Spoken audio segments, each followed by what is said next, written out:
Have you ever wondered what happens when a narcissist realizes they've lost the very person they took for granted? It's a thought that lingers, perhaps with a touch of poetic justice. Behind that polished exterior of charm and confidence lies a world of deep inner turmoil, one that they'll do anything to conceal.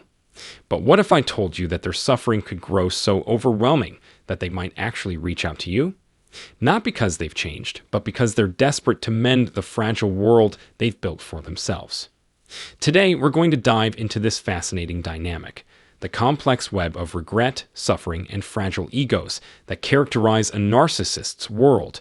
By the end of this journey, you'll not only understand why narcissists might feel compelled to apologize, but also why their apologies are never as sincere as they seem. Stick with me. It's a glimpse into the mind of a narcissist you won't want to miss. But before we begin, don't forget to subscribe, hit that thumbs up, and share this video with someone who could benefit from these insights. Together, we'll explore the truth and empower each other in the process. Imagine for a moment living a life where your worth is entirely dependent on how others perceive and respond to you. This is the constant, fragile reality for narcissists, whose inflated egos rely on external validation to keep their sense of self intact. Their confidence, it's not genuine. It's as delicate as a balloon, seemingly strong, yet vulnerable to popping at the slightest provocation. Rejection or failure is a direct assault on their identity, shaking the very foundation of the image they've worked so hard to maintain. When you decide to walk away from a narcissist, it's not just the loss of your presence that affects them. What truly devastates them is the loss of the mirror you provided, reflecting the idealized version of themselves they desperately cling to in order to feel important. But here's where it gets even more intricate. Beneath that indifferent, seemingly composed exterior, narcissists hide deep emotional wounds. They'll never admit to these struggles. Doing so would shatter the perfect image they project. Yet, their suffering doesn't vanish. It simply takes different forms. Instead of expressing sadness or remorse, their pain often erupts as intense anger, obsessive thoughts, or calculated attempts to regain control. They can't process rejection or failure in healthy ways. Their instinct is to lash out, obsess over what went wrong, or manipulate the situation in their favor, avoiding the uncomfortable reality of their feelings. Think about the times a narcissist has tried to reconnect after a fallout. Was it truly about repairing the relationship, or did it feel like a power play, an attempt to reassert dominance? Their words may have sounded remorseful, even conciliatory, but there's often a hidden motive. For narcissists, apologies rarely mean the same thing they do for us. What sounds like regret is, in fact, a strategy to restore their wounded ego. When they say they're sorry, it's not because they've recognized the harm they've caused. It's because they want to regain control, ensuring their narrative remains unchallenged and their power restored. The narcissist's suffering, far from diminishing over time, often intensifies. They replay the events endlessly in their minds, not out of remorse, but out of frustration that things didn't go according to their plans. Accountability is foreign to them. Instead of acknowledging their role in the fallout, they blame others, concoct elaborate excuses, and convince themselves they're the real victims in the story. These mental gymnastics allow them to avoid confronting the painful truth. They've lost something, or someone, that cannot be easily replaced. Deep down, whether they admit it or not, the absence cuts them because it threatens their carefully constructed identity. When a narcissist reaches out after a period of silence, it's usually not a spontaneous burst of emotional clarity. Rather, it's the result of their suffering becoming unbearable. Losing their source of validation creates an intolerable discomfort, one that drives them to take action. They might tell themselves they're reaching out to fix things, but the truth is, their real motivation has nothing to do with repairing the relationship. It's all about regaining the control they feel entitled to. To them, reconnecting is the logical step toward restoring the balance of power in their favor. However, their attempts at reconciliation rarely come without strings attached. Even if they apologize, the sincerity is often lacking. Their actions are not about healing the relationship, but about soothing their ego. They're not reaching out because they've had a change of heart or a sudden desire to rebuild trust. They're reaching out because they need to restore their sense of superiority and power. For narcissists, relationships aren't about genuine emotional connections. They are about maintaining control. And this is why, even if their apologies sound heartfelt, they often feel hollow. The sincerity is missing because their primary concern isn't you, it's themselves. Recognizing this pattern is key. Understanding that a narcissist's behavior is driven by the need to protect their fragile self-image allows you to see interactions for what they truly are. When they reach out, it's not because they want to fix things for the sake of mutual healing. It's because they can't stand the discomfort of losing the validation and control you once provided. By recognizing their motivations, you can protect yourself from their manipulative attempts to draw you back into their world. Knowing the difference between a genuine apology and a narcissistic one is crucial for maintaining healthy boundaries. A true apology reflects accountability and a sincere desire to make amends, grounded in humility. It recognizes the pain caused and seeks to rebuild trust. A narcissistic apology, however, is a calculated move, designed not to heal the relationship, but to reassert control.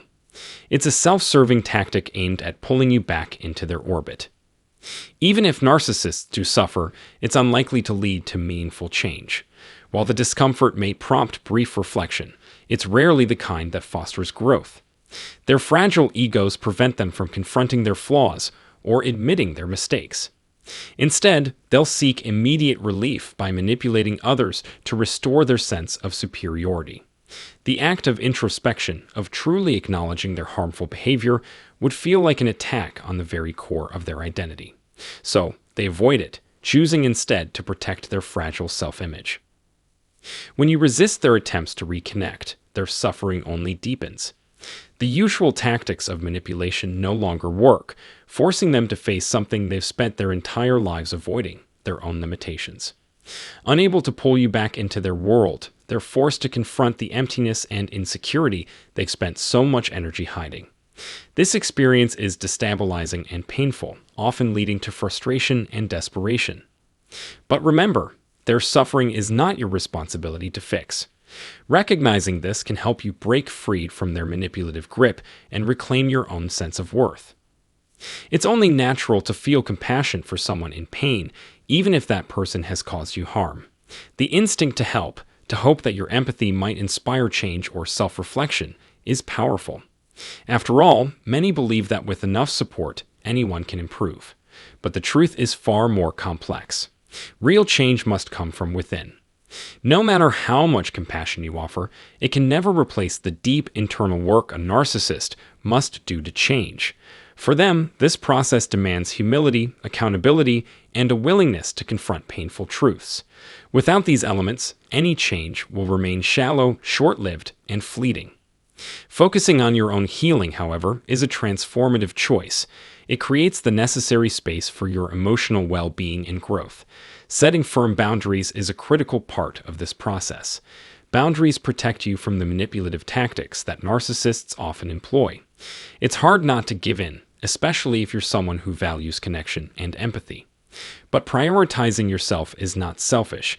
It's an essential act of self-preservation. When you let go of the emotional weight narcissists place on you, you open the door to a life where your energy isn't constantly drained. Healing from a narcissist's behavior takes time, but when you focus on your own path, you move forward with strength, clarity, and resilience. Thank you for joining me on this deep dive into the mind of a narcissist. Understanding their inner world can be both enlightening and empowering, providing the clarity we need to navigate these complex relationships. Remember, their suffering isn't a reflection of your worth. It's a direct result of their inability to face themselves. If this conversation resonated with you, please like this video, share it with someone who might need it, and don't forget to subscribe for more insights like these. Your support helps us continue this empowering journey. Share your thoughts in the comments. Have you ever experienced a narcissist trying to apologize? Let's keep the conversation going and support one another on the path to healing and self-discovery. Until next time, take care and remember, your well-being comes first. The narcissist's realization: you're the one who got away. When a narcissist finally realizes they've made a mistake by losing you, it can be a bitter pill to swallow. It's a moment that may not show up immediately, but trust me, it comes. There's a time when they can no longer deny it. You're the one who got away. So let's unpack how this realization unfolds. Narcissists are masters of self-absorption. Their world revolves around their own needs and desires. They often take those around them for granted, assuming that others will always be there to serve their self-centered existence. And because of this distorted view, they often fail to see the true value of the people in their lives until it's too late. But rest assured, eventually, the narcissist does realize the loss, and the impact of your absence hits them harder than they'd ever admit. When you walk away, they may act indifferent. They might put on a mask of relief or even act as though they're better off without you. This is a defense mechanism, one that protects their fragile ego. Admitting that losing you hurts would mean acknowledging vulnerability, and narcissists avoid vulnerability at all costs. They'll act like it doesn't matter, but beneath that facade, the truth is much darker. The truth? Narcissists thrive on validation. They crave admiration, attention, and control. When you, someone who likely provided them with more than they deserved, walk away, they feel the void you leave behind. Losing someone like you, someone who catered to their inflated ego, strips them of the power they once held, and that loss begins to gnaw at them over time, even if they try to bury it beneath layers of pride. The absence of your presence starts to make its mark. In the beginning, the narcissist may try to replace you quickly. They might dive into a new relationship or surround themselves with other sources of attention. But here's the catch. Narcissists can't form deep, meaningful relationships. Their connections are often surface level, fueled by their need for admiration rather than genuine emotional bonds. So, while they may distract themselves with someone new, it won't take long before they realize that the replacement isn't the same. You were unique. You were the one who gave them that special combination of attention, care, and understanding they can't replicate. As time passes, the narcissist starts to reflect. They replay the relationship over and over in their minds. They think about the support you offered, the way you made them feel important. In the moment, they may have been too self-absorbed to notice these things, but now that you're gone, the realization begins to sink in. You were a source of validation, admiration, and stability in their life, and without you, that void grows larger. But here's the kicker. Narcissists rarely own up to their mistakes. They'll rationalize the end of the relationship or even convince themselves you were the problem. They simply can't admit that they were at fault, as doing so would crack the perfect image they've built of themselves. Yet deep down, they know the truth. They lost someone valuable. They may not say it out loud, but their actions often betray them. They might reach out to you again, pretending to check in, testing the waters, hoping to regain a sliver of the control they once had. Narcissists can't stand rejection, especially when it challenges their very identity. When you leave, you shatter the narrative they constructed about themselves, that they are the center of everyone's world. Your absence forces them to confront the fact that they're not as irreplaceable as they thought. This realization can be disorienting, triggering anger, frustration, and regret. But instead of processing these emotions healthily, they often try to regain control over the situation. One of their coping mechanisms is to rewrite the past. They might convince themselves that they didn't care about you as much as they actually did, or downplay the significance of your relationship. This serves to protect their ego from the painful truth of the loss. Still, even as they spin their narratives, a part of them knows the reality: you were the one who got away. You were the person who saw through their facade, and that truth can haunt them long after the relationship ends. In some cases, narcissists may go to great lengths to win you back. They might shower you with affection, lavish you with compliments, or promise to change. This is a classic example of love bombing, a manipulative tactic they use to regain control over someone they've lost. While it may feel like they're genuinely trying to make things right, it's often just another manipulation strategy. Narcissists are skilled at saying what they think you want to hear, but their true motivation remains unchanged. They want to reclaim the power, validation, and attention they once had from you. It's crucial to remember that while narcissists may realize they've made a mistake by losing you, this realization does not necessarily lead to meaningful change. Narcissists are deeply entrenched in their behaviors. While they may feel regret or sorrow, this is often driven more by the loss of control than by a sincere desire to improve or grow. They miss the benefits you provided, the the attention, admiration, and validation, but rarely do they have the self-awareness to recognize how their own actions led to the end of the relationship. Ultimately, when a narcissist realizes they've lost you, it's a defining moment, not just for them, but for you as well. You've reclaimed control over your life, proving that you are not someone to be taken for granted. While the narcissist may feel regret over losing you, the key takeaway is that you've freed yourself from their manipulative grasp. You are the one who got away, and no matter how much they may deny it, that truth will stay with them long after the relationship ends. Thank you for watching. I hope this discussion has provided you with valuable insight into the mindset of a narcissist and how they truly feel when they lose someone like you. Remember, walking away from a toxic relationship is one of the most empowering things you can do. You are stronger than you know. If you found this video helpful, don't forget to like, comment, and subscribe. Your support means everything to me, and I look forward to seeing you in the next one. Take care.